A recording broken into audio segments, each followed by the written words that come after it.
자, 너희들 내가 수수료 줄여줄게. 그러면 채소 주문 금액 낮게 잡아서 해. 그러면서 이제 정부들한테는 우리 수수료 줄여줬잖아, 점주들이 하는 거야 라고 하면 지금 이미 엄청난 매출을 일으키고 있어요, 한 그릇쯤이면.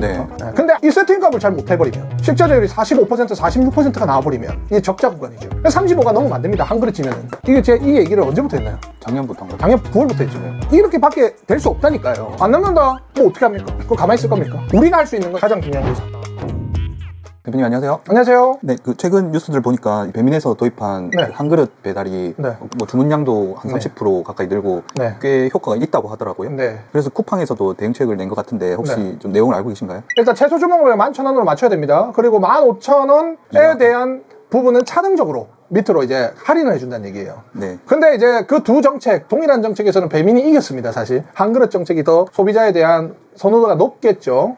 지금 이렇게 플랫폼들에서 왜 이렇게 조금 소액 주문에 이렇게 집중을 하는 걸까요? 일타양피죠. 가재 잡고 도랑치고 낙엽 쓰고 동전 줄고에 대한 부분입니다. 왜냐면은 네. 지금 정권이 원하는 것은 무엇인가요? 수수료 인하. 인하죠. 네. 그러면 무조건 우리가 수수료 인하를 해야 되는 것은 인지를 했어. 네. 그러면은 어떻게 하면은 수수료를 인하시키면서 수익금을 최대한으로 잡을까를 생각을 한 부분이에요, 이게. 그러니까 수수료를 그냥 모든 점주들에게 수수료를 줄여들면 배민 쿠팡 측은 어떻게 되나요? 수익금이 줄어듭니다. 네. 그러면은 이렇게 이야기하겠죠. 야, 수익금이 줄어들지 않는 선에서 그 정부 쪽에서 보기 좋게 수수료를 면제나 또는 마이너스 치는 방법을 어떻게 할까? 빨리 기획해와 라고 하겠죠. 그게 이 방식이에요. 그래서 배민의 지금 시스템의 약점, 그 소액 주문에 대한 부분. 네. 소액 주문은 거의 지금 전체 매출에 얼마 차지하지 않으니, 왜냐? 채소 주문 금액이 낮을수록, 그러니까 수수료에 대한 문제가 아닙니다. 무료 배달에 대한 문제예요. 이 건은 전체적인 게. 네네. 그럼 무료 배달은 객단가가 높을수록, 채소 주문 금액이 높을수록 점주들은 수수료가 적게 나가는 시스템이에요. 그렇기 때문에 지금 채소 주문 금액을 낮춰서 하지 않고 있다는 거죠. 그래서 이것들을 어떻게 했냐? 자, 너희들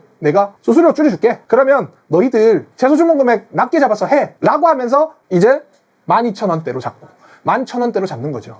그러면서 이제 정부들한테는 우리 수수료 줄여줬잖아, 그리고 점주들이 하는 거야 라고 하면 이제 추후에 정부의 압박이 들어올 걸 이제 미리 대비하는 선에서 이렇게 이미 네, 됐죠. 네, 네. 이미 그런 선에서 지금 한 겁니다. 근데 지금 단점이 뭐냐면 지금 이미 엄청난 매출을 일으키고 있어요, 한 그릇쯤이면. 네, 그렇다고. 그다음에 채소 주문 금액으로 해가지고 이제 그게 이제 엄청나게 활발하게 더 팔릴 겁니다. 네. 뭐 한 그릇이나 이런 소액 주문했을 때 수익 구조는 어떻게 되는 걸까요? 진짜 남는 걸까요? 한 그릇쯤면과 이제 채소 주문 쿠팡 11,000원, 이게 이제 12,000원. 12,000원 같은 경우는 이제 수수료가 보통 한 40% 정도 되죠. 40에서 42. 배달비랑 수수료. 기존 수수료 말씀하시는 그렇죠. 거죠? 네. 그렇게 되면 여기서 보통 자기 수수료를 안 받겠다고 하면 7.8%. 카드 수수료는 받습니다, 또 3.3%를. 여기서 7.8% 빼면 뭐 한 32에서 35. 이 구간대죠. 요것 또한 비슷합니다. 수수료 차등으로 또 이제 들어간다 하니 여기서 이제 30에서 36에서 놀겠죠, 거의. 네. 38. 그럼 여기서 이제 식자재 빼고 하면 내가 봤을 때 한 1,000에서 한 1,500원 정도 남을 수 있고, 그리고 잘못 세팅을 해버리면 문제가 될 수 있습니다. 그러니까 여기서 한 그릇쯤에 12,000원을 설정하고 거기서 쳐라 라는 형식인데, 이 메뉴를 새로 만들어야 돼요. 네. 적어도 한 34, 35를 넘어서는 안 됩니다. 근데 이 또 이상한 현상이 일어나요.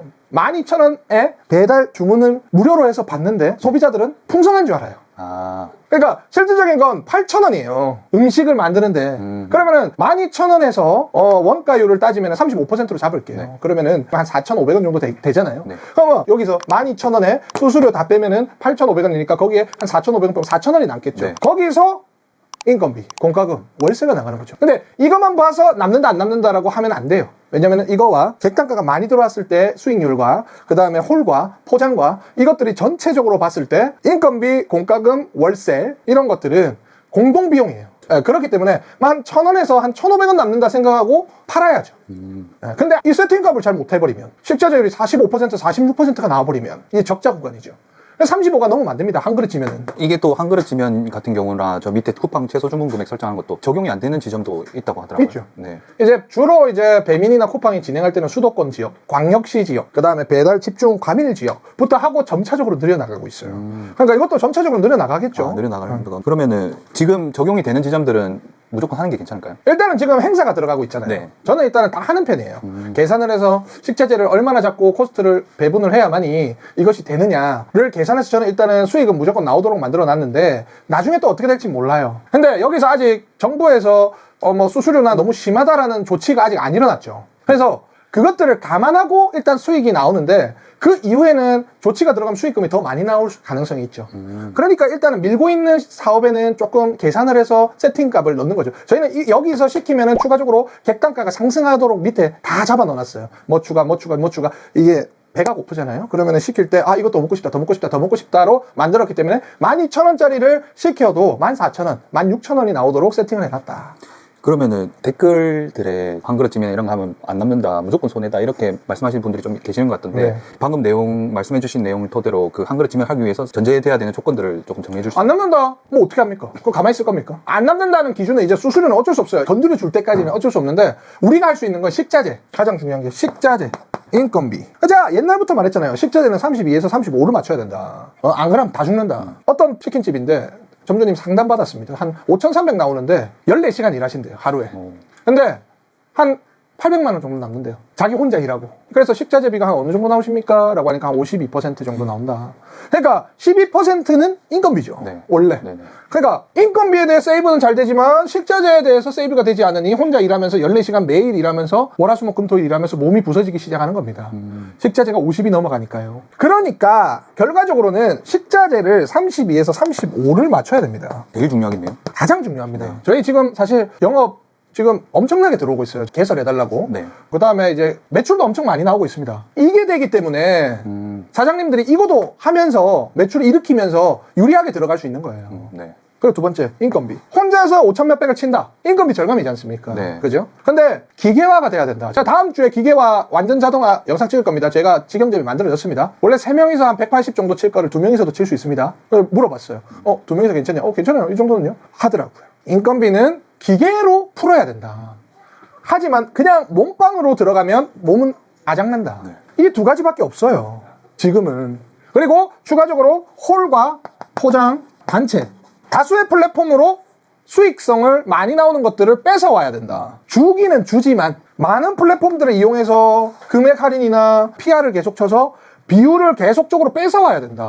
그렇게 해야 지금 시대는 살아남습니다. 이게 제가 이 얘기를 언제부터 했나요? 작년부터 한 거죠. 작년 9월부터 했죠. 네. 지금 일어나잖아요. 이렇게밖에 될 수 없다니까요. 근데 제 영상 보고 도움이 되네요 하시는 분들은 이게 적용을 지금 거의 한 8개월 전부터 한 거죠. 그러니까 괜찮은 거죠. 한 그릇 배달되면요, 오프라인 외식 사업이 더 죽습니다. 더 죽어요. 귀찮잖아요. 시켜 먹고 말아요.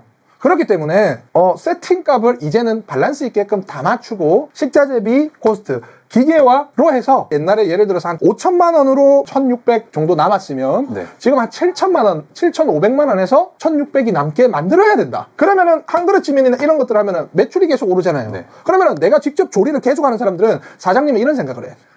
개당 수익금이 중요하다라는 생각이 들죠. 그렇기 때문에 한 그릇쯤면도 안 하고 뭐 이런 것들을 다 안 한다는 거죠. 하나 팔았을 때 많이 남기고 싶어요. 많이 남기고. 왜냐면 내가 더 많이 팔아서 하면 힘드니까. 힘드니까. 그러면 지금은 규모의 매장이 형성돼야 살아남고 더 편한 구조가 된단 말이에요. 그게 바뀌었습니다. 제가 이게 뭐 회피하는 것이 아니라 이렇게 됐어요. 예시를 들어줄까요? 홈플러스 왜 망했어요? 플랫폼 사업 때문에 망했잖아요. 쿠팡 때문에. 내가 직접 오프라인 가서 사 먹을 걸 쿠팡으로 다 시키니까 하루 안에 네. 오프라인 다 죽었잖아요. 맞아요. 이건 어떻게 돼요? 내가 오프라인이나 그 다음에 단일건으로 해서 시켜 먹으니 지금 다 망하는 거잖아요.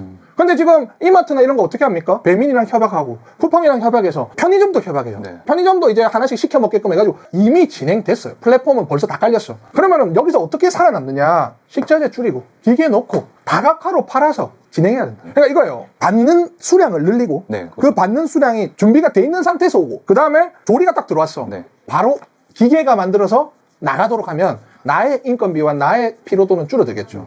그리고 나머지는 이렇게 들어가면 어떻게 될까요? 살아남아요. 네. 왜냐? 그 비용을 광고나 우가클이나 이런 것들에 다 꼽아버리니까 결과적으로는 상단에 노출되고 계속 많이 팔리고 여기서 수익이 규모의 경제화로 되는 거죠. 그러니까 예전처럼 4천 했을 때만 1,300 남는 시절은 없다. 이제 없습니다. 뭐 있겠죠. 뭐 하나는 되는데 있겠죠. 대부분이 그렇게 흘러가요. 지금. 다음에는 요즘 최대 이슈가 이제 민생회복 쿠폰 지급에 관련된 내용이잖아요. 네. 지급 시기와 이제 금액도 정해진 것 같은데 네. 혹시 관련된 내용은 좀 알고 계신가요?